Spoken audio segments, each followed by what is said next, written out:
That's all I have for announcements.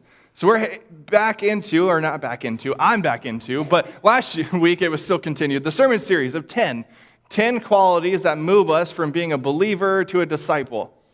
And I didn't tell Gary to start out how I've been starting out, but again, I like to say is that it's one thing to know something, but it's another thing to be living it out. It's one thing to believe in Jesus and believe in God, but also that's different to be a disciple. We say that Satan wouldn't be a disciple of Jesus. He doesn't want to follow Jesus. He doesn't want to do what Jesus did, but he believes in him. Satan believes in Jesus. He knows who Jesus is. And so, we don't want to be just believers. We want to be disciples. And then disciple makers. That's what we're called to do. In Matthew 28, as Gary had said, that we are called to make disciples of all nations and baptize them and then teaching them the things that Jesus taught his own disciples. And so these are really important things. And so today we're talking about biblical community. And so this is one of my favorite things to talk about because I believe that when sin entered the world, it stopped relationship and community from happening. It pinned Adam and Eve against each other. It pinned up Cain and Abel against each other. It caused strife and division between creation and humanity, and it created this division between us and God. And so community is such a big thing, and it's such a hard thing too, because naturally we are divided over things, and the world has made it that way.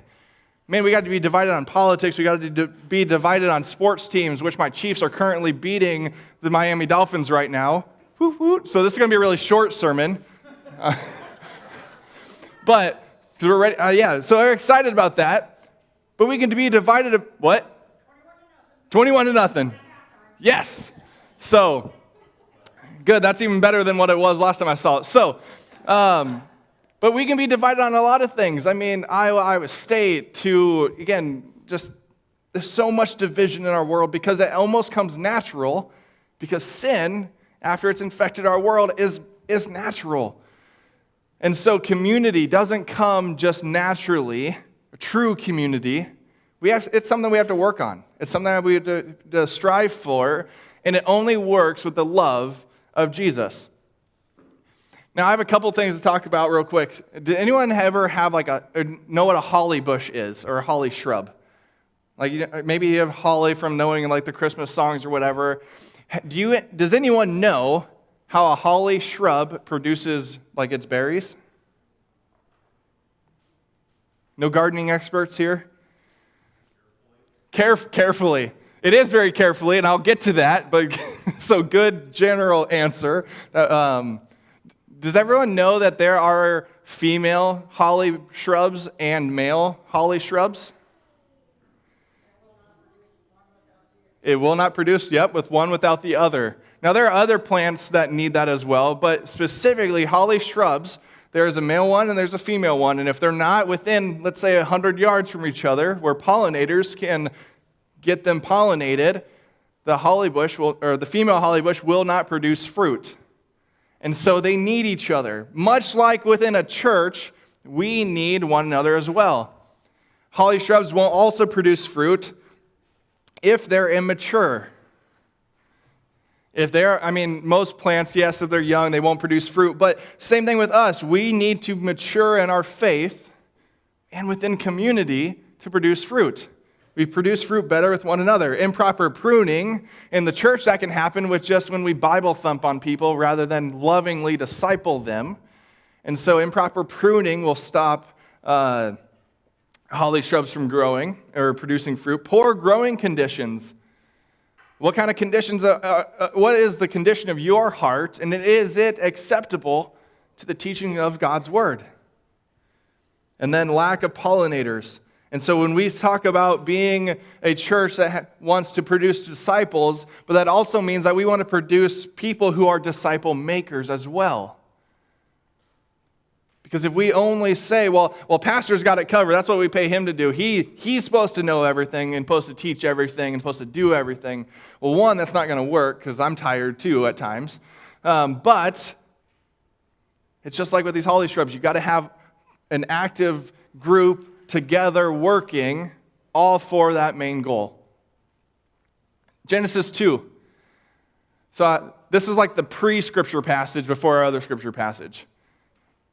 Genesis 2, verse 18, God said, "It is not good for man to be alone."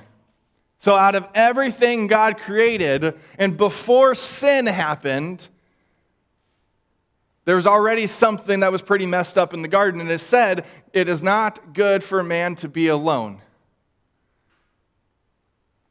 So God makes everything. Again, sin has not entered the world, and here is all of a sudden a deficiency that God sees. And so he creates Eve. The first thing that kind of was wrong was not sin, it was not division, it was not war, it was not violence, it was not Cain and Abel, it was not the lying and deception that was happening with Adam and Eve. It was the fact that there was an isolation of Adam. He was alone. First thing that was wrong was Adam was alone. So God creates Eve. We weren't made to live alone. We were meant to live with other people.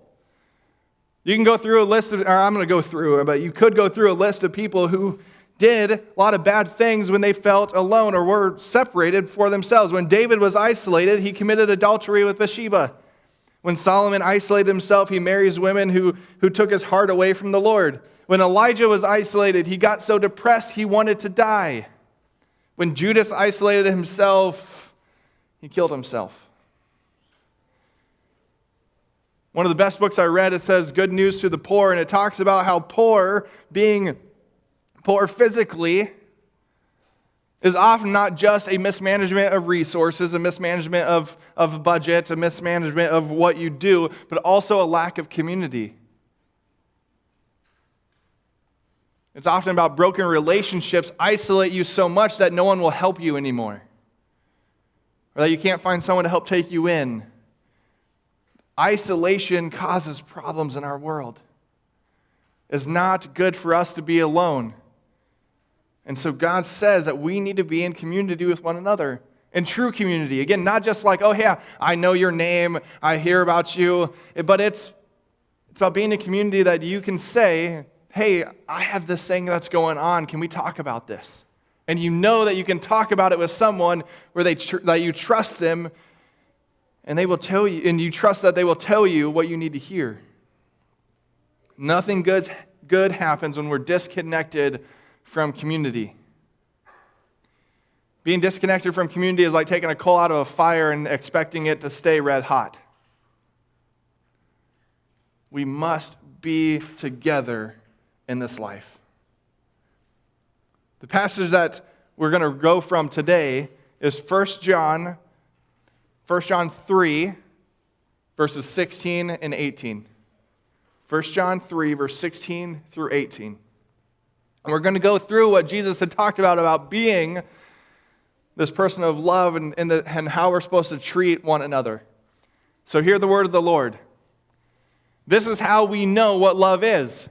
Jesus Christ laid down his life for us, and we ought to lay down our lives for our brothers and sisters.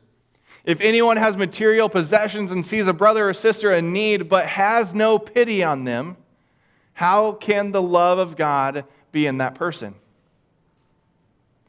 Dear children, let us not love with words or speech, but with actions and in truth. So this is important. People will know that we love others by how we treat them. People will know that we don't love them by how we treat them. So the first thing we want to talk about, though, about Jesus is that with him and his disciples, we look at Jesus for an example for a lot of things, and we want to aspire to be like Jesus in how he lived amongst people. One of the things is that with his disciples, he, number one, these are important, so if you write them down or whatever, because we're going to go back to this same list in just a little bit too, but number one, he served them. He served his disciples. Now think about this. He served them in a variety of ways, but the one that's kind of the most astonishing that happens is that he washes his disciples' feet. He washes his disciples' feet.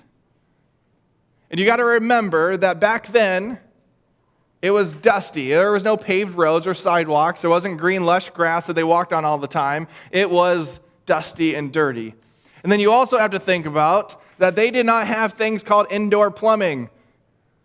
So if you know a lot about history, that when they had to go to the bathroom, it was tossed outside.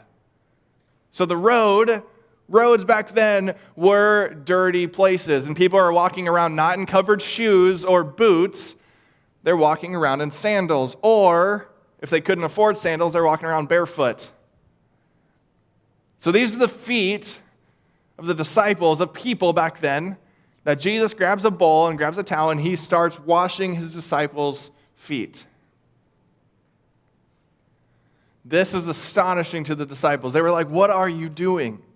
Because they put him up on this pedestal saying that you are so great that this is slave work.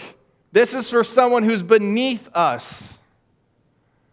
They should be washing our feet. They even argue with Jesus like, "No, let me wash yours." Jesus washes his disciples' feet. He serves them.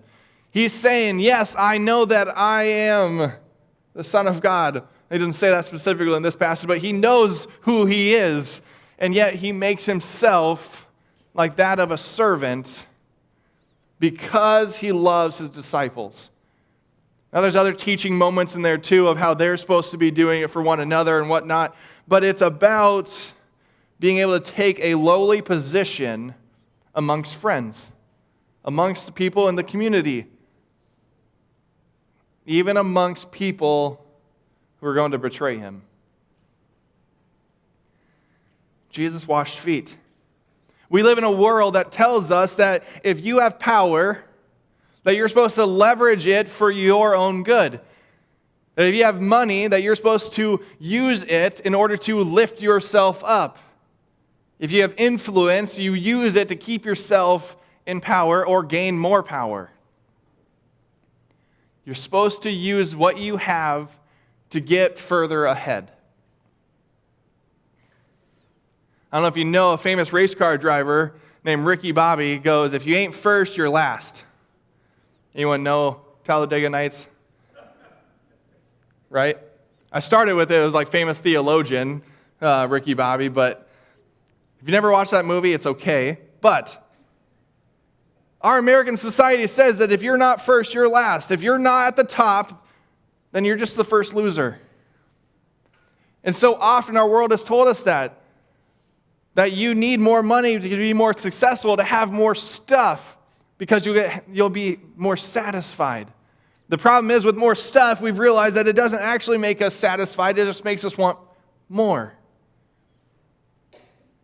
And more things just further bring us into isolation with ourselves. We were not meant for that. We were meant to serve as Jesus served. And this is, again, what makes community so hard, because, again, the world tells us people will follow you if you're up here. And so you must strive to do that. It's not natural to say, "I want to take a position of lesser importance because I love you." Now, it might come naturally, like, let's say, with family or really close friends, but what about people who you say are acquaintances? Or what about those people who can't return the favor? Do you love them the way Jesus loved his friends? Do you love them the way that you would love your own family? Again, it's one thing to put your kids first. If you have them, a spouse, it's one thing to put your parents. But what about the people you disagree with? What about the people who are part of a larger community in which you call yourself a part of, that you just don't like them very much? The world tells us that you leverage your power. Jesus shows us that you take a lesser position in order to love people well.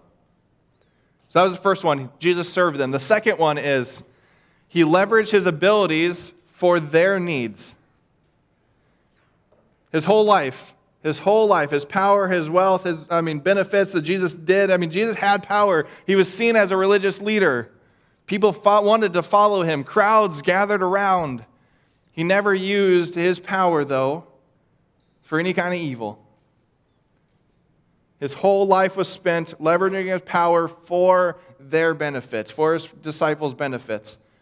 Or the crowd around him used his power to benefit them. One of my favorite passages is the feeding of the 5,000. He leverages his power to benefit those around him.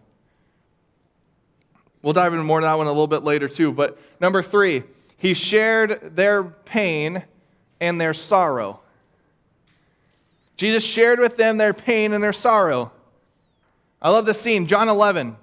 John 11, Jesus shows up at Lazarus' tomb. He had just died. Mary and Martha, his sisters, are weeping. The shortest verse here, John 11, verse 35, Jesus wept.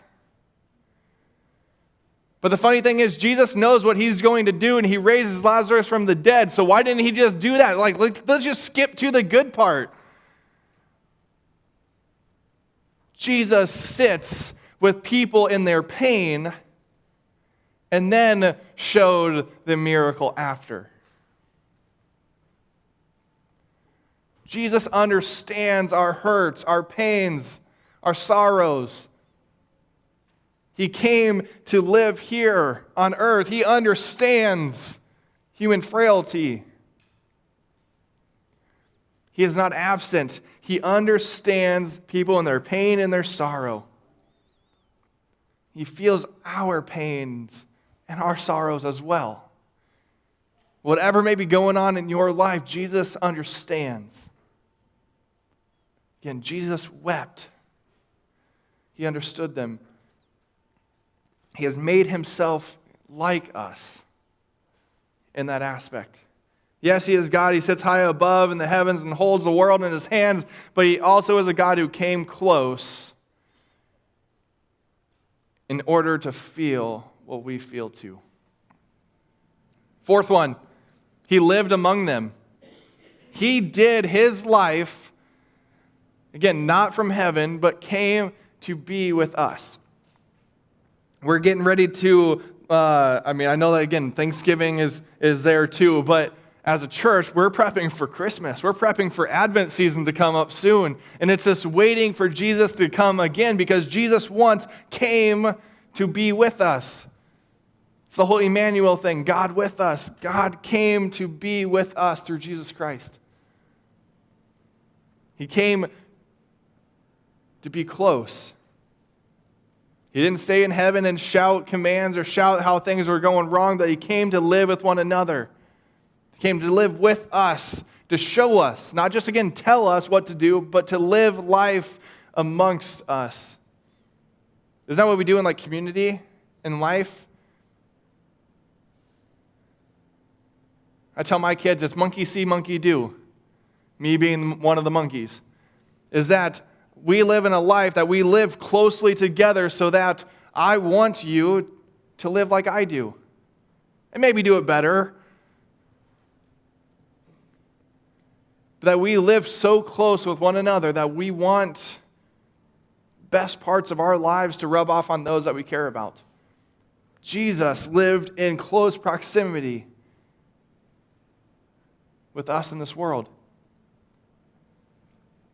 Number 5, this is the last one until we kind of flip the script and go back through this list, but he bridged the gap.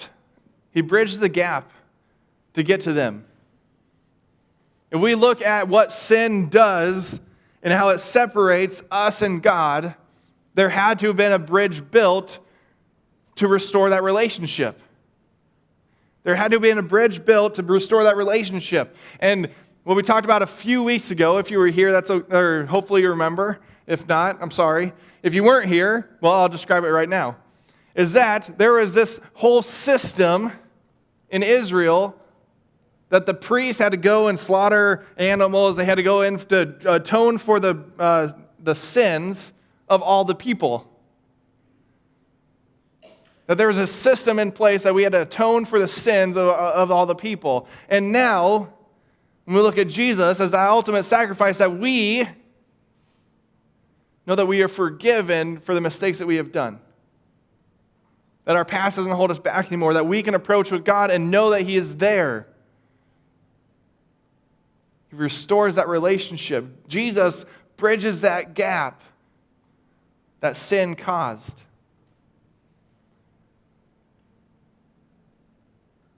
Jesus wants to draw the world back to God.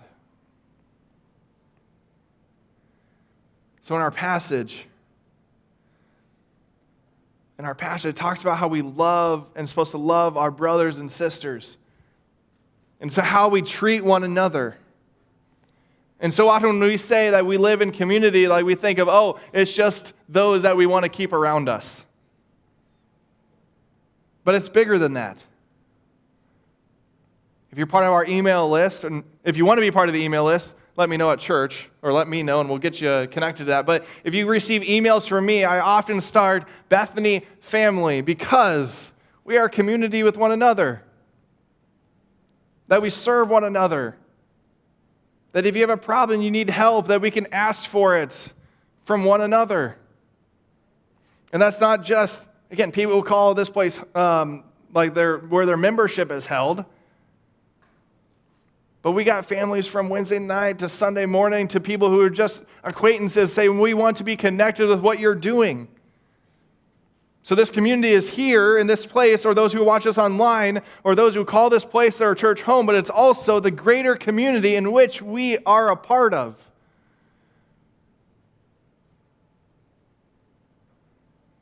This community doesn't just stop here. It doesn't just stop with people who look or act or think like us or believe like us. It's the community in which God has placed us to be a witness. I love hearing about the football coaches and the football players talk about how they like to show up to Bethany Church. Or the meals that we've packed up and given, thanks to you. We can do those things.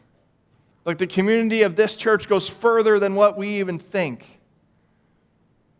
How do we love one another? And not just one another right here, but in our greater community. So we're going to go back through the list, though. So the first one was, he served them, right? The question is now, are you serving others? Because if we want to be like Jesus and we say that we're disciples of Jesus, then we look at his example. So when he served his community, how are you serving others?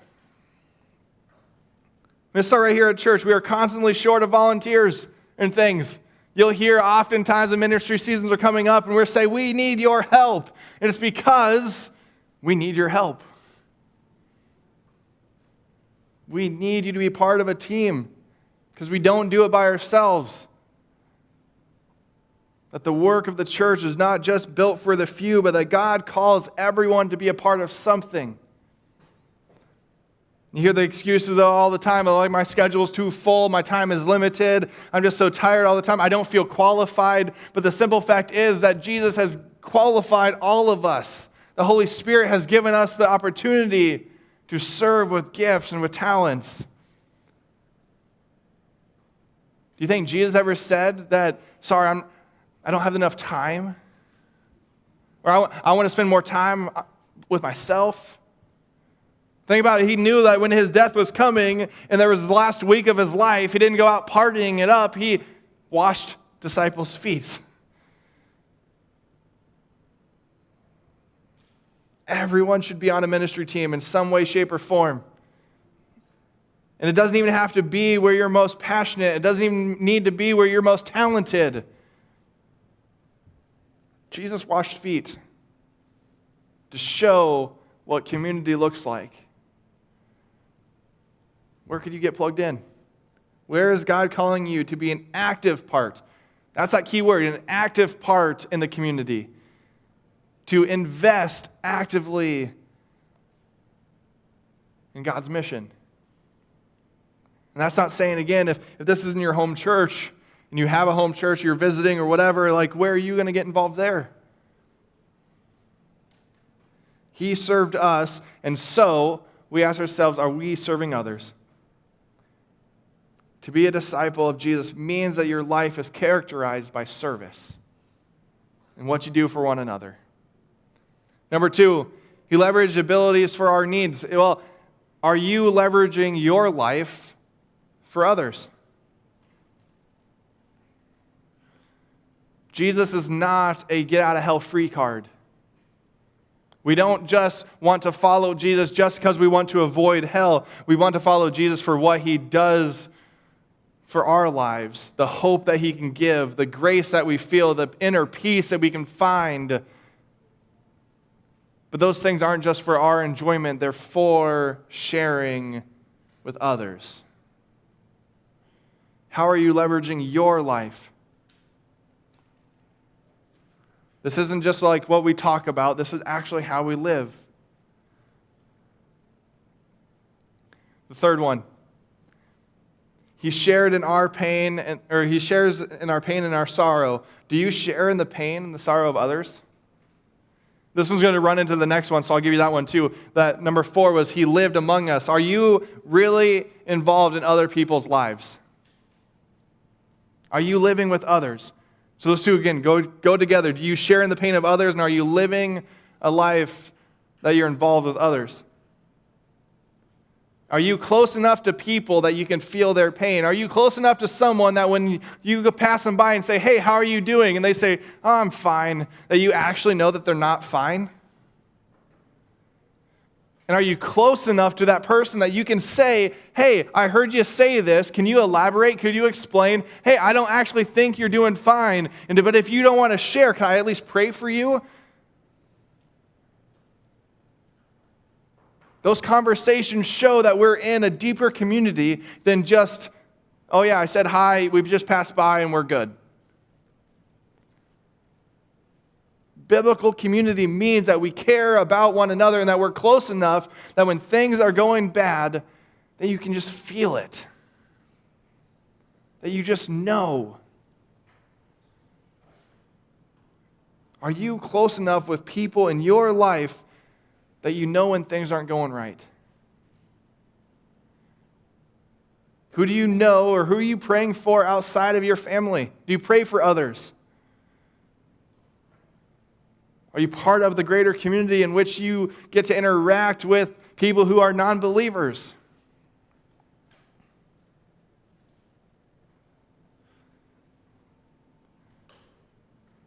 Are you investing your life into sharing the gospel with people who don't know Jesus? So I'm taking this analogy, or this challenge from Pastor J.D. Greer. Is out in South Carolina, I think. He goes, if I ask you to pull out your phone right now and show me the numbers of 3 people, so you can pretend about this, or maybe do it if you want. Take out your phone and think about 3 people in your contacts who are not Christian, and that who you could call or get in contact with this week, like go have coffee. Invite them over for dinner. Or just hang out sometime where you know that you would be able to share the love of Jesus with them. And I'm not saying you got to have this like long list and saying, okay, hey, do you know Jesus? Do you know what sin is? Like, can I pray for you? Like, not the whole list, but just share life with them. And again, in close proximity, can you share the peace and the love that God has given you with someone else? Pastor Greer continues, said, if you don't have non-Christian contacts, you need to find a place to do life with people who might not believe. Because the greatest commandment, or the Great Commission, was never about go and find a group of people who think and act and look like you and just be content. It was to make disciples of all nations, baptizing them in the name of the Father, Son, and Holy Spirit, and teaching them what I have commanded you. In order to teach, to share the gospel to someone who doesn't believe, you've got to be around non-believers. And I'm not saying surround your whole life with people who don't believe and that make them your close friend group. That doesn't go well. But you should have people in your contact list in your phone, or however you have a phone book, you should have people in your life that don't know Jesus. And you should be praying for them, and you should be trying to do life with them as well. Because you can't share the gospel with an unbeliever unless you're in contact with unbelievers.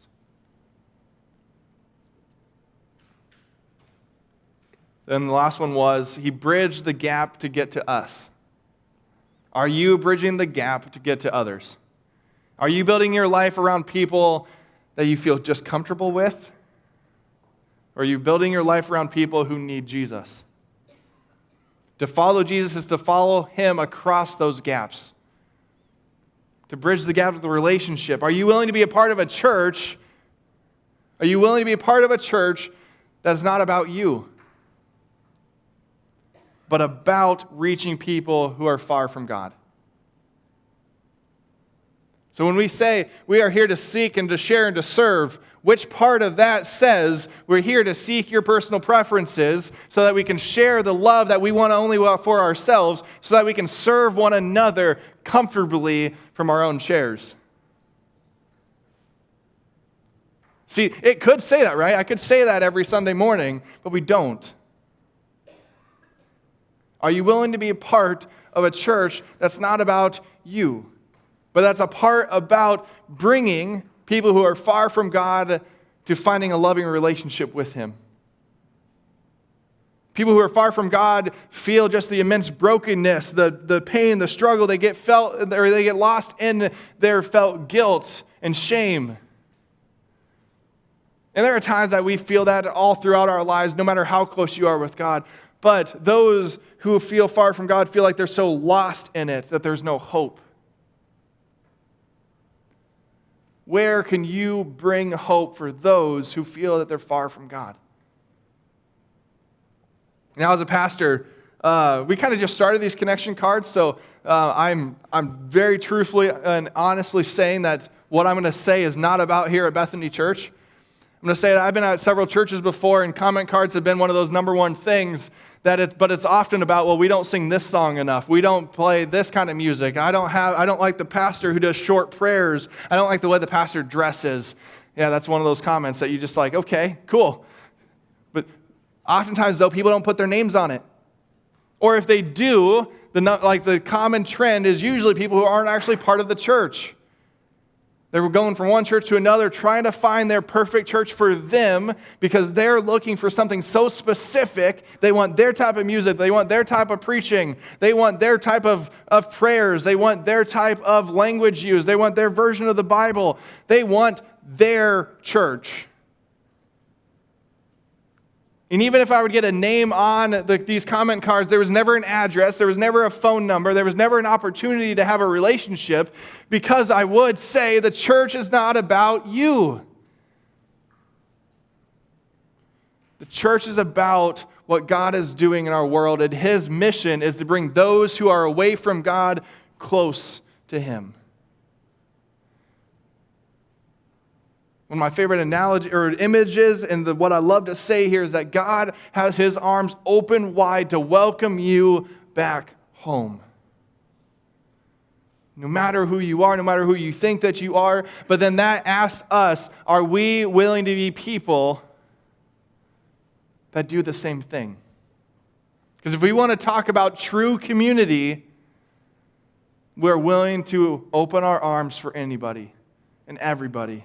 And not defiling the gospel, but doing whatever is gospel necessary to reach one more. To leave the 99 for the one who's lost. And then to seek out another one that's lost. That is who we want to be. A community that you don't have to already be a part of it to feel welcome, but that everyone feels welcome. When we talk on the Sunday team about music, we talk about, ways to do things, liturgy, we talk about sermons, we talk about a lot of things. We often bring out, as like, okay, how's this glorifying God, and how does this reach those who are different? And I'm not saying different like they look different, smell different, whatever. We're saying just who don't believe, who are intimidated by church, who've been Bible thumped so hard that they don't want to go back to church? How do we reach our community?